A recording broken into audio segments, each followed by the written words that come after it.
महाराज जी कहते सोनी मुनि आज जिस समय ये वर्ण दिया सीता पर प्रसन्न हुई, आशीर्वाद लिया अत्रि मुनि से, महाराज अब आप हमें ये बताओ अब हम यहाँ से कहाँ जाएं? भगवान ने कहा आगे आप देखते हो आगे है पंचवटी और हम आपको आदेश देते प्रभु अब आप जाकर के पंचवटी में निवास करो, जिसके लिए आपका भाग पश्चिमी अवतार हुआ है। जब आप पंचवटी में रहेंगे तो किसी प्रकार की आपको कोई तकलीफ नहीं होगी। ये अत्रि मुनि का आशीर्वाद है। धर्म कर्म की बात यूं होती नीत सहर्ष, इस प्रकार आनंद में बीते 12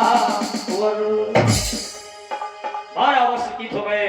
भगवान राजा रामचंद्र को कहा पंचवटी में, आज चित्रकूट धाम में जब 13वां वर्ष लगा तो भगवान जब पंचवटी में चले और 13 का शब्द बड़ा अनुकूलकारी होता है। भगवान ने करे हमारे आपके जीवन में 13 लगे जाए। लगा 13वां वर्ष जब करने 13 होनी होती है प्रबल, इसमें मेघ नमी। जब भगवान वहां से चले और जिसे भगवान ने पंचवटी में पदार्पण किया तो बस लग गया 13वां। जब भगवान पंचवटी में आए तो वहां पर ये मान करके चले 5 वृक्षों की शाखा थी, 5 वृक्ष इस प्रकार से विराजमान थे, ऐसा प्रतीक चलता था कोई गुफा ऐसी बनी हो। बट पीपल पापड़ी रसा, ये 5 वृक्ष वहां पर विराजमान है। चारों तरफ गुफाएं फैली हुई है, शाखाएं लपटी हुई है, अंदर एक बूंद भी नहीं जा सकती, एक खो जैसी बनी थी, इसीलिए इसका नाम रखा गया पंचवटी। पंचवटी के नाम से एक विख्यात थी। आपने भी देखा होगा कई कई नाम के नाम जथा नामो तथा गुणा वैसे ही नाम रखे जाते हैं, तो इसीलिए इसका नाम पंचवटी पड़ा। और भगवान राम लक्ष्मण सीता उसी पंचवटी में 13वें दिन निवास किया। और वो राज किसका था? रावण का। और वहां तक दुष्टों का आवागमन होता था, दुष्ट लोग आते थे जाते थे, आते थे जाते थे। राम लक्ष्मण भगवान सीता तीनों प्राणी विराजमान है। भक्त की ओर से भगवान की शक्ल में मैदान, भगवान हमेशा भक्त की मनोकामना पूरी करे, हमेशा भंडार भरे रहे। बहुत बहुत आशीर्वाद, बहुत बहुत साधुवाद। जैसे भगवान विराजमान हुए 13वां वर्ष लगा, हुआ क्या? रावण की भगिनी सुपर्णखा जय हो उसी दिन आई उसी ओर घूमने को।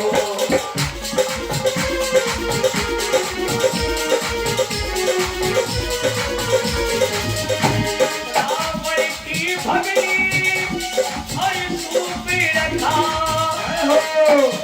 आई इस थोड़ी घूमने को। मानो प्रेमीर निकट पहुंची असुरों की आई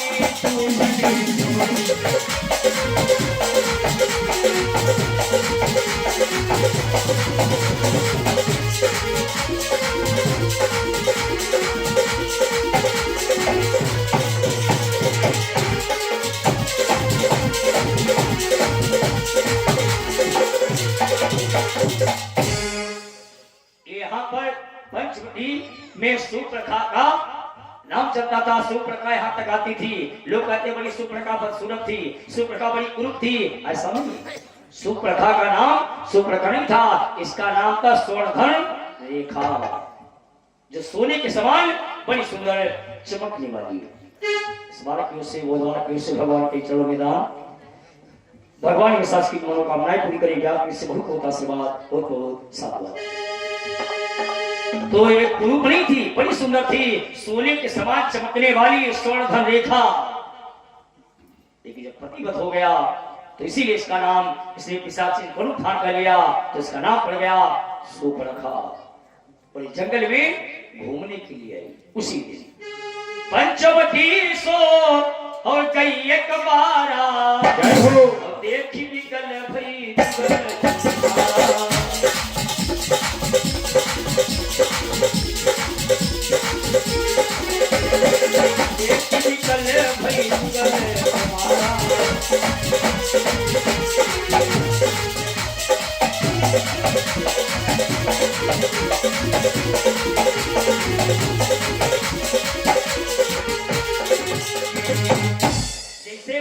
पंचवटी में टहलने के लिए आई तो इधर उधर से जब राउंड लगाया और जब पंचवटी में राम लक्ष्मण सीता के ऊपर निगाह पड़ी तो सुंदरता पर सुप्रखा जूझ गई। चार क्या बड़े सुंदर बालक, हमारा तो डेली यहाँ पर आगमन होता है, अभी तक हमें कोई पुरुष नजर में नहीं आया, लेकिन आज इसके मतलब बालक अभी आए हैं। अब इनकी सुंदरता को देखकर हमारे नयन थके जा रहे हैं, तो विचार करो भगवान कितने सुंदर होंगे। चलो इसे जरा प्रेम किया जाए। बड़ी अंदर जो हड्डियों का माला पहनी हुई थी सुंदर फूलों का हार बन गई और 16 वर्ष के बनकर के बड़ी सुंदरी होकर के वहां से प्रस्थान करती है। कहां? भगवान राजा रामचंद्र के सामने। भगवान की निगाह पर कौन है भैया? सुप्रखा ने निगाह डाली, प्रभु तुम सम पुरुष नमो सम नारी,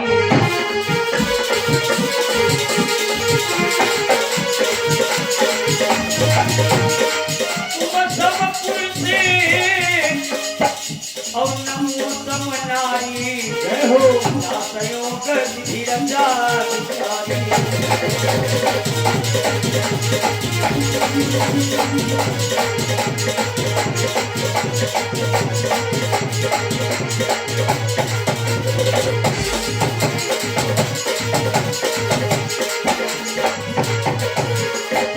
भगवान विचार करते हैं सुप्रखा का सर्णपात यही कहा।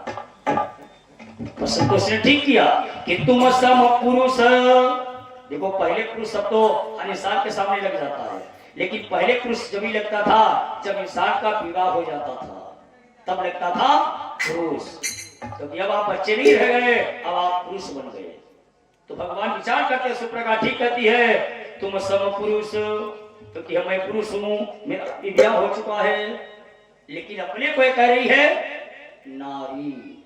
ओके, नारी वही स्त्री लगाती है देखो विवाह हुई गो हो, मतलब विवाह हुई गो। अगर यहाँ पर ये लगाती कुमारी तो मैं समझ जाता है कुमारी है, लेकिन अपने को ये विवाहित बता रही है। तो भगवान ने प्रश्न किया कि आपका विवाह हो चुका है? सुप्रखा ने कहा काफी जब आपका विवाह हो गया तो आप हमारे पास क्यों आई? फिर आपने हमें देखकर अपने को आकर्षित क्यों किया कि आप हमारे साथ में शादी कर लें? भगवान ने कहा, सुप्रखा ने कहा प्रभु जब से मैं यहाँ पर आई मम अनुरूप पुरुष जगन माही, देखूं खोज लोकति तुम्हारे समान हमने बहुत पुरुष खोए, लेकिन ऐसा कोई पुरुष नहीं मिला। रही बात आपकी देखने की, तो अभी तक तो मैं विवाहित थी, लेकिन जब से मैंने आपको देखा तो ताते अभी जय हो लगी रही हूँ कुमारी, मनुमाना कछु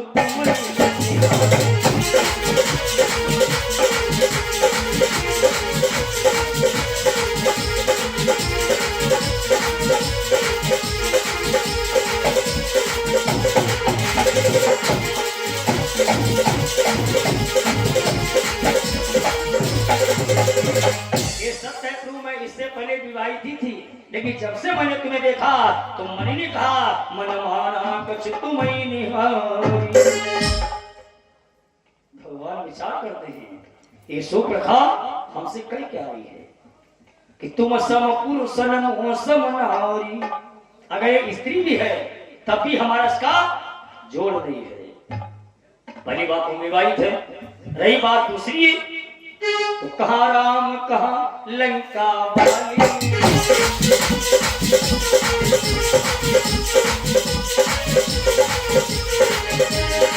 कहाँ राम कहाँ लंका वाली, कहाँ साप कहाँ कंदी नाली, कहाँ अमृत कहाँ बिकती प्याली।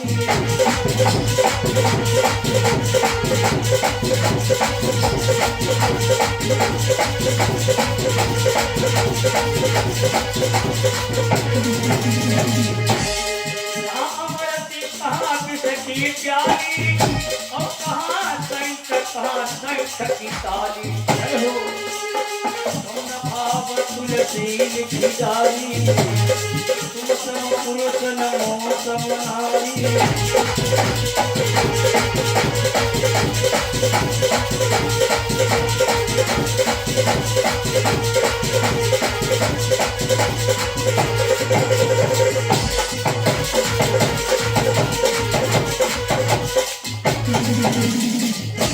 भगवान विचार करते कौन भाष्य तुलसी जी ने लिखा। मैं अयोध्या का राजा सम्राट दशरथ ये ब्राह्मण की पत्नी सुप्रखा निशाचरी तब भी हमारा इसका जोड़ नहीं है। एक शंकर को एक ताली बजाओ, एक तरफ गंदी नाली एक तरफ साफ नाली, एक अमृत एक विस्की प्याली, जोड़ ही नहीं हो सकता। फिर क्यों कह रही है तुम सम पुरुष नमो सम नारी। सुप्रखा ठीक करी है तुम सम पुरुष नमो सम नारी। क्योंकि प्रभु आपके समान कोई संसार में ऐसा पुरुष नहीं है।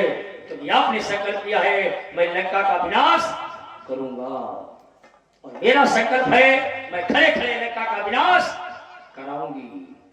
क्या ऐसी कोई माता बहन होगी जो अपने भैया का सर्वनाश करा न दे? मैं ही अकेली हूं। जानते हो क्यों?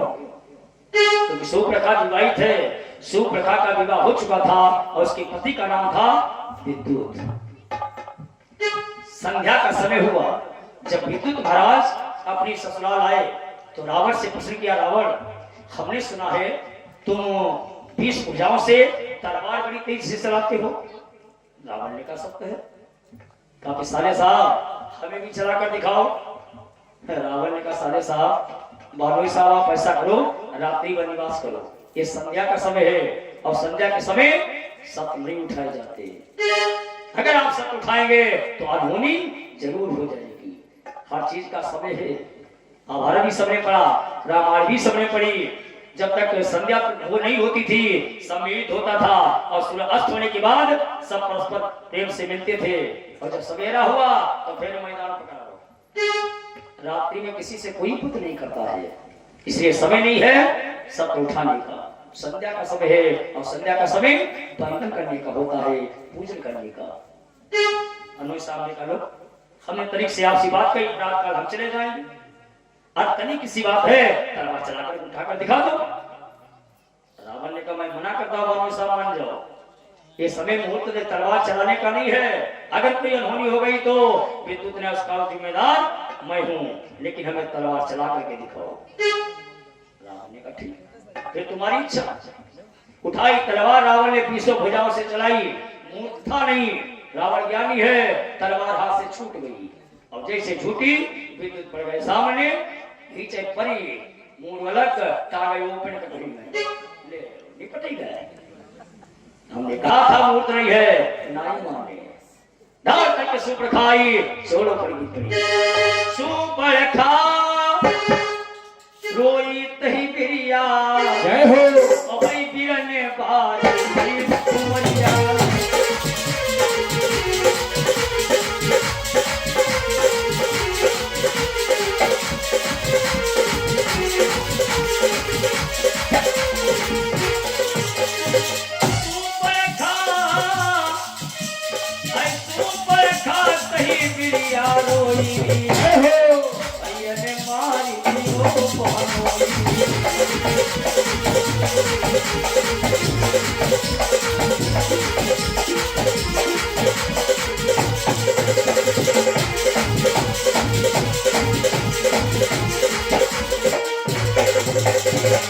आपने भानोई का वध कर दिया।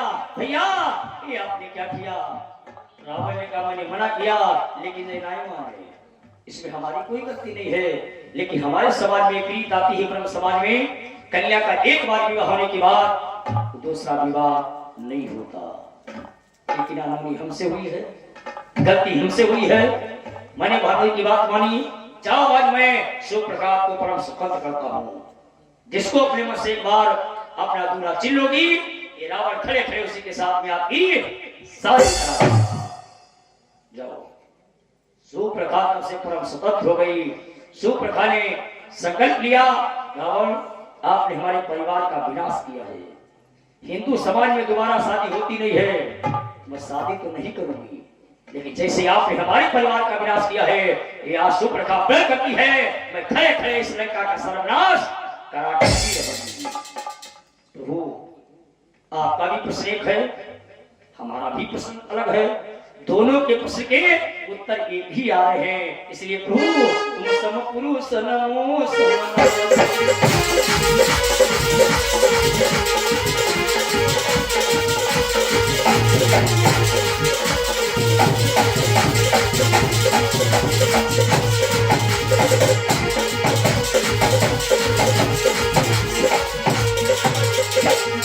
हमारे समान कोई पुरुष नहीं होगा और हमारे समान कोई स्त्री नहीं होगी। भगवान ने कहा सुप्रभा कहती तो सत्य है, लेकिन हम यहाँ पर मजबूर हैं क्योंकि हम कुंवारे नहीं तो विवाहित हैं। जय हो। अगर फिर भी आपको विश्वास नहीं तो एक नारी व्रत रखते हैं।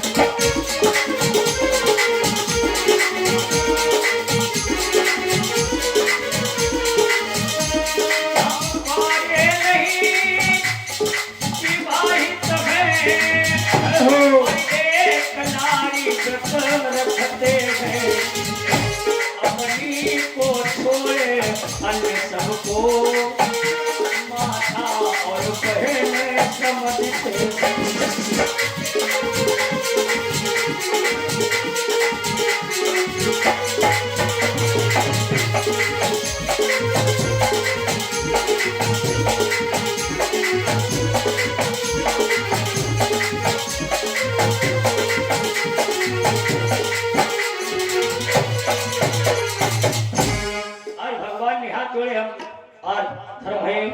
वंश के हैं, हमारे प्राण चले जाएंगे लेकिन हमारे कुल की मर्यादा नहीं जाएगी। फिर भी आपको विश्वास नहीं है तो हमारे साथ सीता विराजमान है, इसलिए देवी हम तुम्हारी मनोकामना नहीं पूरी कर सकते।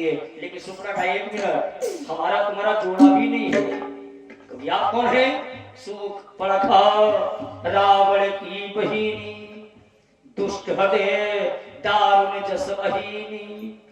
वहिनी का मतलब सापिन। भगवान विचार करते सुप्रखा कहती है हम बहुत सुंदर हैं।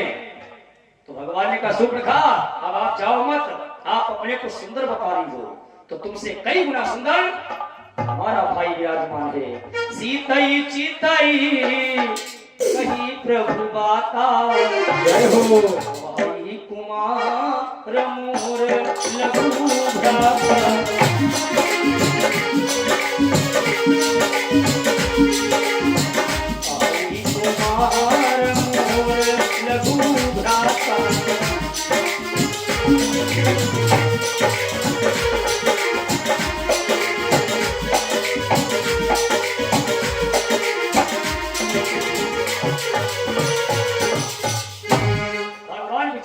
भगवान ने अब तुम्हारा क्यों बताया?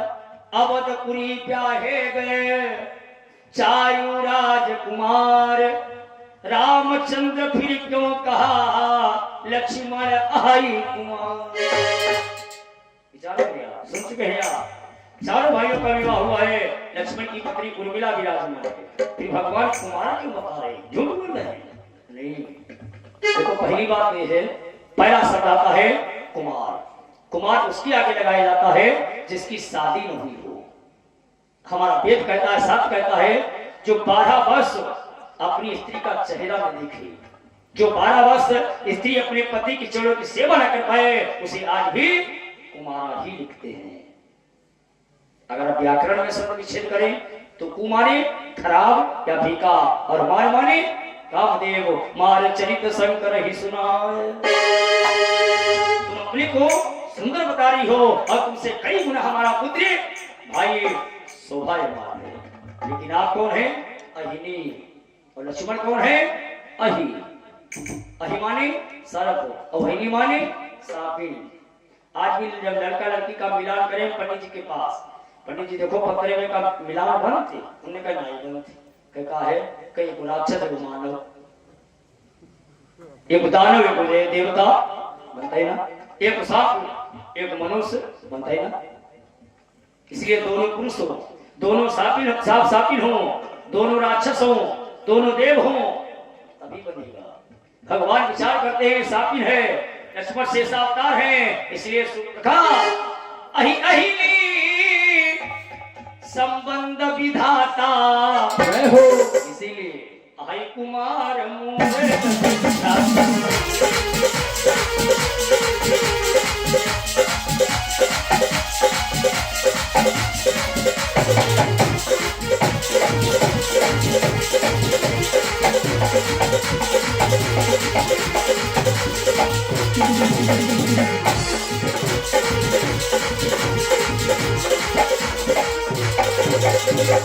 अहि अहिनी संबंध विधाता अहि कुमार मोर लघुराता।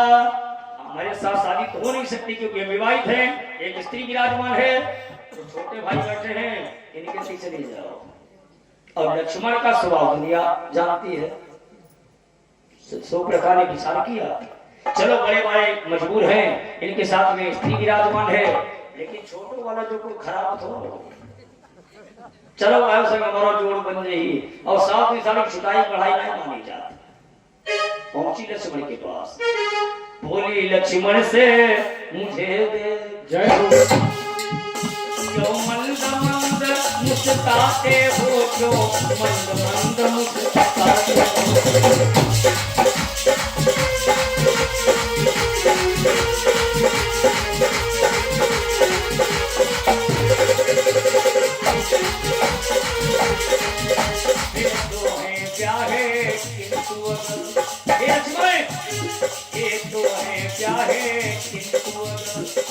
पारे अभी सीखते हो, पारे अभी सीखते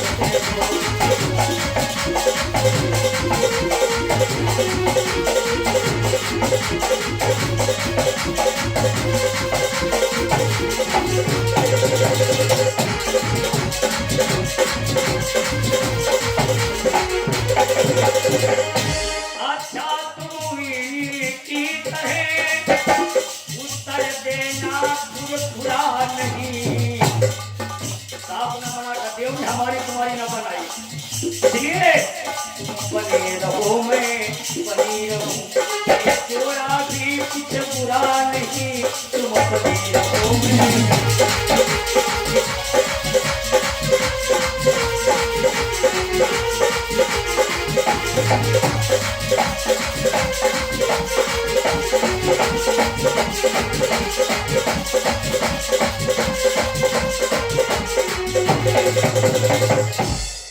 जैसे सुप्रखा ने लक्ष्मण से कहा, देखकर हमें मुस्कुरा रही हो, लेकिन जोड़ा खराब नहीं है, लेकिन उनकी तरह उत्तर हमें खुरखुरा मत देना। अगर हमारी आपकी जोड़ी बन जाए तो हमारा भी आपका जोड़ा कोई खराब नहीं है। और लक्ष्मण की पड़ी निगाह, नालायक है कि दुष्टिन पापनी, बोलिए बातें करने में क्या तुझको शर्म आती है, मुख पहले कहने से पापी नीनी यही अभी मर जाती है। कई बात कहने से पहले तुम मर क्यों नहीं गई? जीवन बीत गया मेरा, समाज में घूमता रहा, जीवन में मैंने प्रथम बार ऐसी नियत लड़की देखी है, दिवस आज का बड़ा अश्वी सन्मुख आई ऐसी लड़की। क्या तुम्हें शर्म नहीं आती है ये बातें करते हुए? सुन देवी, अगर तेरा विवाह हो गया है तो अपने पति की सेवा करो, तो किससे बढ़कर संसार में कोई धर्म ही नहीं है। अगर आपका विवाह नहीं हुआ है पिता से कहो आपका कहीं विवाह कर दे। चलिए हमारे सलाते हुए हमारे पास जाओ यहाँ से। और देवी कि सुंदरी सुनू मैं और इन करता पराधीन नहीं तो पराधीन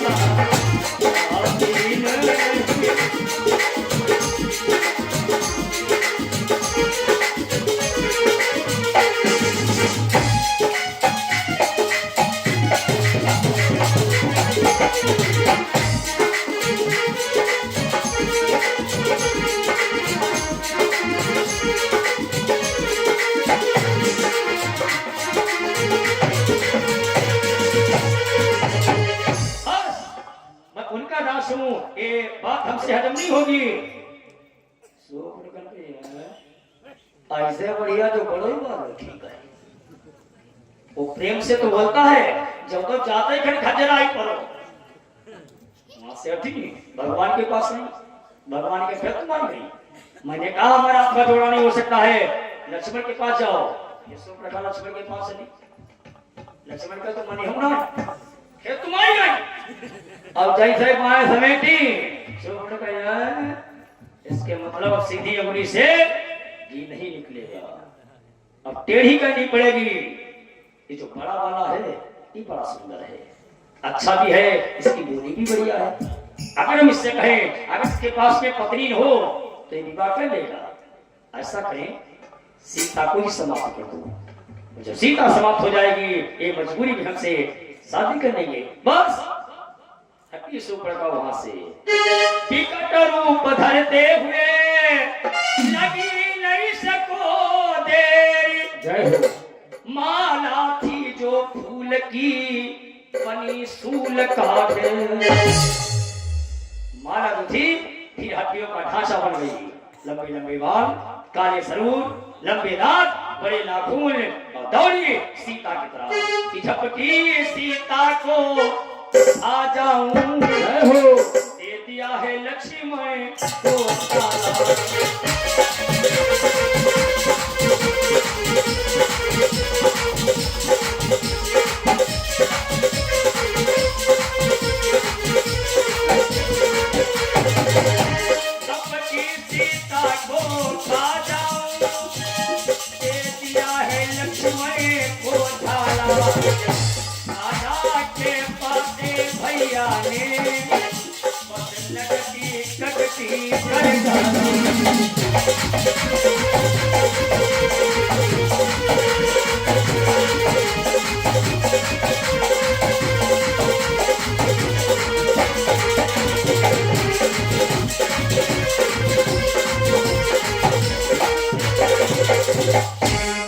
जैसे ढाला पाया भगवान ने इजाजत दी लक्ष्मण, तो लक्ष्मण से भगवान ने नहीं कहा जाके नाक कान काट ले उठाई, इससे कहा लक्ष्मण मारो मत अंग भंग कर दो, संकेत किया रघुराई ने। माना नहीं है, सिर्फ अंग भंग कर।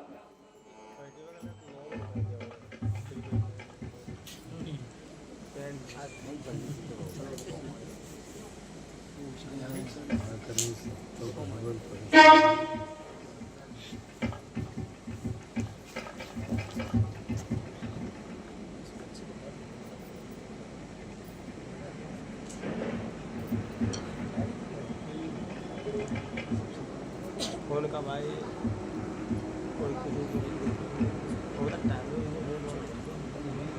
शायद नायक पंडित जी बच ही गए।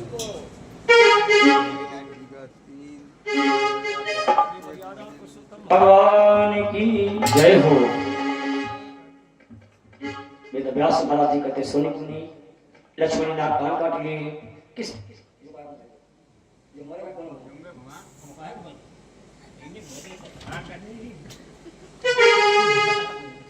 हम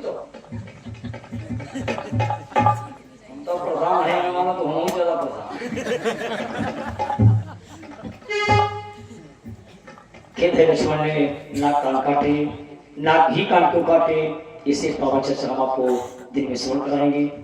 एक्सीडेंट से हम आप लोग बचे हैं, बच्चे के फिर पैर में दर्द हो रहा है, देखना है क्या हो, क्या कुछ हिल चुका है टाका का, हो सकता है जहाँ पर जाना पड़े। हमें खेद है, समय भी मेरा पूर्ण हो चुका है, 10:15 और इन्हीं शब्दों के साथ आपत्ति काल में अपनी वाणी को विराम देता है। सच्चे दरबार की जय हो। राधा कृष्ण भगवान की। सभी लोग पर खड़े हो जाएं, बड़े प्रेम से आरती के दर्शन करें, भगवान से विनय करें, सारे कष्टों का निवारण करें। और हम तो प्रार्थना करते करते गए थक, हम गए प्रधान सवेरे शायद ये खाना नहीं खाओ और ज्यादा तकलीफ